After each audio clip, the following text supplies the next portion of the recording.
From advertising to software as a service to data. Across all of our programs and clients, we've seen a 55 to 65% open rate. Getting brands authentically integrated into content performs better than TV advertising. Typical lifespan of an article is about 24 to 36 hours. If we're reaching out to the right person with the right message and a clear call to action, then it's just a matter of timing. Welcome to the MarTech Podcast, and I Hear Everything production. In this podcast, you'll hear the stories of world-class marketers that use technology to drive business results and achieve career success. We'll unearth the real-world experiences of some of the brightest minds in the marketing and technology space so you can learn the tools, tips, and tricks they've learned along the way. Now here's the host of the MarTech Podcast, Benjamin Shapiro. Welcome to the MarTech Podcast. I'm your host, Benjamin Shapiro, and today we're going to discuss why fractional CMO positions seem to be catching on. Joining us is Emma Westley, who is a fractional CMO and content strategy consultant at Emerge, which helps B2B tech and AI startups by bringing structure and organization to their marketing. Yesterday, Emma and I talked about the rise of the fractional CMO, and today we're going to continue the conversation talking about why startups shouldn't hire full-time. All right, here's the second part of my conversation with Emma Westley, a fractional CMO and content strategy consultant at Emerge. Emma, welcome back to the MarTech Podcast. Nice to be back. Nice to see you again, Ben. Always a treat to have a listener of the MarTech Podcast, and mostly one that's been as vocal in their support of the show. Again, thank you for being our advocate here on the MarTech Podcast. Yesterday, we had a conversation about your work as a fractional CMO. And the idea is that you are the lead executive and not on a consultant basis, not on a part-time basis in the sense of having a fixed duration, but you're only working for a company for a couple days a week so you can manage being the lead executive for multiple organizations. And it brings me to the question of how work is changing, and specifically for startups. A lot of the times, startups can't hire a full-time CMO, and so they lean on fractional CMOs to help set their strategy. Talk to me a little bit about how work has changed and why startups specifically shouldn't be hiring full-time. I've been working remotely for quite a few years, but just to give you an idea of how much work has changed, I made the move to France a couple of years ago from the UK, from London, and I have been able to take everything that I did there into a completely different country. And bar some tax differences in France, I've been able to do exactly the same. And that's because I set myself up as a fractional CMO, as a consultant, very much in control of what I do and how I work, and being sort of part-time or consultancy basis for multiple different companies.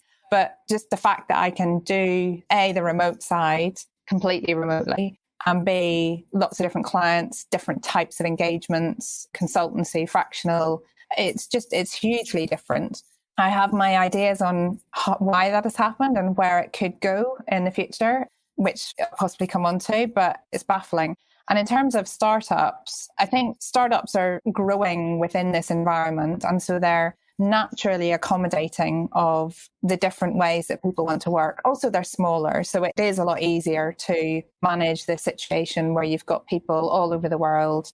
But they take advantage of tools a lot better as well. So things like asynchronous tools like Slack or project management boards, those sorts of things to manage the work.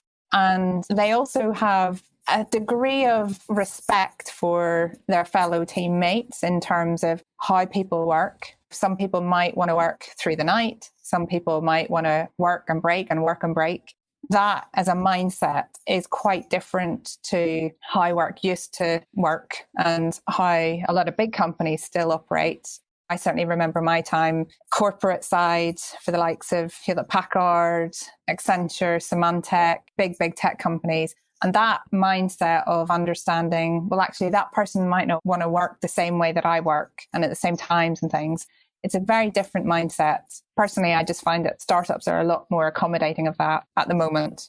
There's a couple different things that you said that resonate with me. First, on the consultant side, the way that we work has changed, and being in a fractional or a consulting role allows you to dictate your availability, how you want to work, what the lifestyle is. And I've not only made this transition myself, but advised other friends and family members on what it's like to be on the other side. And honestly, and I'll use air quotes that no one can see here, to not have a real job and to basically turn yourself into the product as opposed to being an employee where you're selling your expertise as a service and doing that on your terms. And it's incredibly gratifying and rewarding. And honestly, for me, it felt like I had more control and credibility within organizations when somebody was hiring me as an outsider in the organization, as opposed to when I was inside the organization, I always sort of felt taken for granted.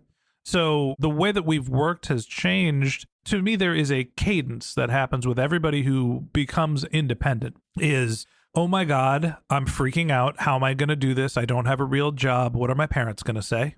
Then they get over that and they say, okay, I got to go find some work. And it's incredibly gratifying and exciting to get those first couple projects. And the money's good, right? You get paid more per hour than you would have if you're full time. And at first, everybody seems to luck into a couple of projects. And then it's like, great, I'm going to be rich. This is going to work forever. And then they realize that they have to do their own business development. And that's where the work starts. You're not just working in marketing. You're also doing sales for your small business. Talk to me about your experience going independent and how has that evolved over time? So my first foray into independent actually started with trying to launch my own SaaS. Not many people know that. I actually spent quite a lot of money developing a marketing platform, so a software tool. Got actually quite good traction to begin with, got paying customers. I was so excited by, I was getting these paying customers into my platform. And then a little bit like it happens when you're freelance or consultant basis, you go, oh, well, this amount of money is not enough to sustain me. And actually, I need X number of years runway to keep this going. And the same sort of realization when you're freelance, when you're independent, that hit me as well. And I thought, actually, this isn't going to work. But that experience was really good because it helped me I started to do consultancy at the same time as doing that. I got a couple of good clients. I also got a couple of really bad ones that I got thrown in where they didn't pay me or they wanted huge amounts of work for next to no money. So learned the hard way on the consulting side as well. But over time, what happened was these two things came together. So the consulting started to take a bigger priority and the SaaS started to morph into more of a methodology rather than a proper piece of software. So sort of serendipitously that happened. And I realized, actually, this is where I can focus. I can offer a service is using that methodology in a consultancy basis. And then it sort of grew from there in terms of picking up different clients and then becoming that fractional CMO for them over time as well. So it was a little bit of a bumpy journey, I would say, but I think it is for anybody going through that. And I think a lot of other independents, freelancers, fractionals, whatever, would always say, give yourself a year to build that business at least and to feel like, is this right? Or is it viable? You do have to work out things like, right, well, how am I going to take vacation? Because I'm not going to get paid for it. How am I going to account, as you say, for, my business development time? How am I going to charge? Is it by hour or is it by day? How am I going to account for, my thinking time? All of these sorts of things come to play, and then all the tax side of it as well. So there is a lot to work out, but if you can get to a position where you feel like you're in control, but you're also happy with the balance, then there's nothing more satisfying. It is gratifying running your own business, and it's not just about getting the marketing results, but seeing the dollars in your bank accounts as well and being able to control your own situation. Now, on the flip side for startups, talk to me about why hiring somebody who is independent, a consultant, not a full-time employee, what's the benefit there? I would differentiate again between the consultant and the fractional. So the benefit of a startup hiring a consultant is usually a specialist area of expertise. And especially for a startup, possibly pivoting between different directions, different strategies, you might be trying out different channels or different areas of marketing. So dipping into different consultants to have those specific skill sets and to do specific activities is really useful, because if 6 months later you're having to pivot to something else, you can then get a different consultant in to help with that. That said, having a fractional, especially at that slightly senior level, is also really helpful because They will obviously be that sort of consistent point in overseeing the marketing, bringing in the consultants potentially, and knowing the history of where that company, where the startup has been, where it's potentially going next, any of the pitfalls that they've seen before, and sort of being that more consistent point to navigate, and also knowing the people as well. You know, as a fractional, you get to know your team, the rest of the C-suite a lot better. So you can be that glue to keep things running. I think my big observation here when I'm thinking about how startups have changed, you mentioned that they're more iterative, more nimble, more based on tools, tend to be more allowing of different types of resources, as opposed to large companies who want everybody to be there full-time, butts in seats, doing the same job, working together. There's also constantly changing needs in startups. Tell me why they're better suited towards having a consultant or a fractional CMO to help them navigate through times that are quickly changing. So again, it's to do with the different skill sets that you'll potentially need. As a startup, you're potentially changing from one year to the next in terms of what your focus needs to be, who your target audience is. You're possibly even changing your actual products or service proposition. So being able to tap into different skill sets at different times to support that is really, really crucial. One of the other things that startups also go through is testing of growth channels. So when they get to a certain stage, they've got their initial traction, they've proven the viability of what they're offering. They then need to test potential growth channels to scale. So again, that's when you need to bring in potentially different skill sets. Say it's an SEO specialist or a paid ad specialist. You don't necessarily need these things on a full-time basis, but equally whoever it is that's sort of your consistent resource from a marketing perspective may not be skilled in that area. So bringing in a consultant is a better strategy. The other thing, and this might make me slightly unpopular in the marketing world, but I have this real thing about focus in marketing, especially for startups. Startups are better at this. So startups are better at focusing on specific things. You go into a bigger company and they'll have hundreds of campaigns running, lots of brand activities happening, potentially a huge portfolio of products and or services to market as well.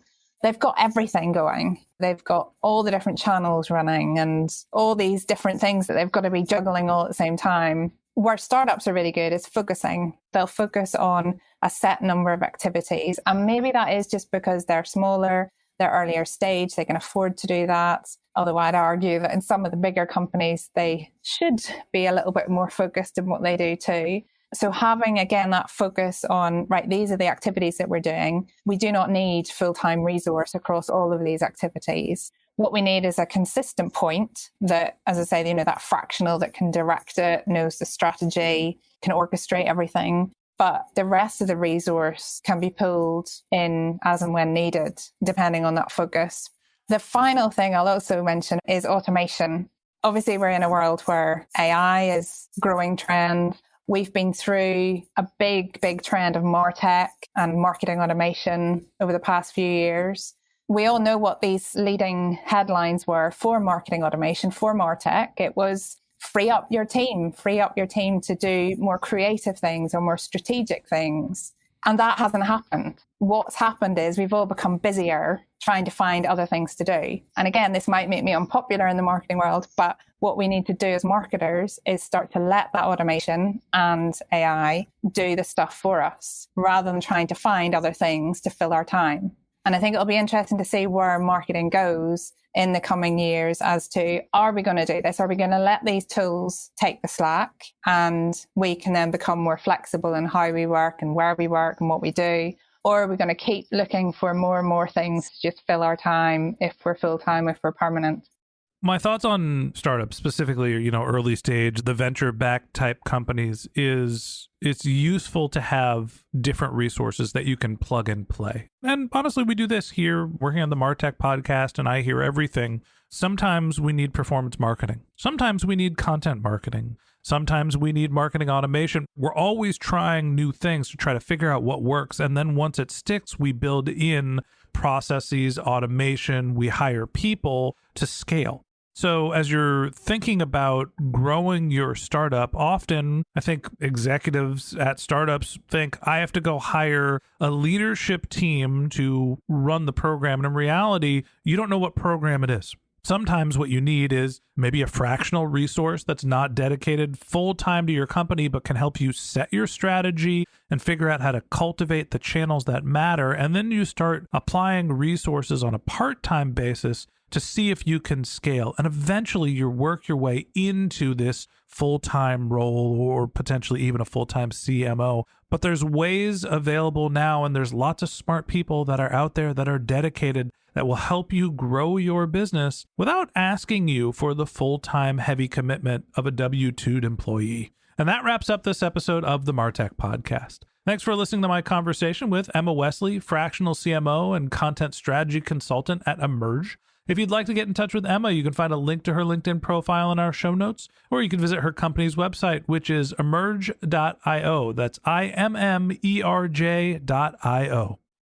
Just one more link in our show notes I'd like to tell you about. If you didn't have a chance to take notes while you were listening to this podcast, head over to martechpod.com, where we have summaries of all of our episodes and contact information for our guests. You can also subscribe to our weekly newsletter, and you can even send us your topic suggestions or your marketing questions, which we'll answer live on our show. Of course, you can always reach out on social media. Our handle is martechpod, MARTECHPOD, on LinkedIn, Twitter, Instagram, and Facebook, or you can contact me directly. My handle is Ben J. Shap, BENJSHAP. And if you haven't subscribed yet and you want a daily stream of marketing and technology knowledge in your podcast feed, we're going to publish an episode every day this year. So hit the subscribe button in your podcast app and we'll be back in your feed tomorrow morning. All right, that's it for today. But until next time, my advice is to just focus on keeping your customers happy.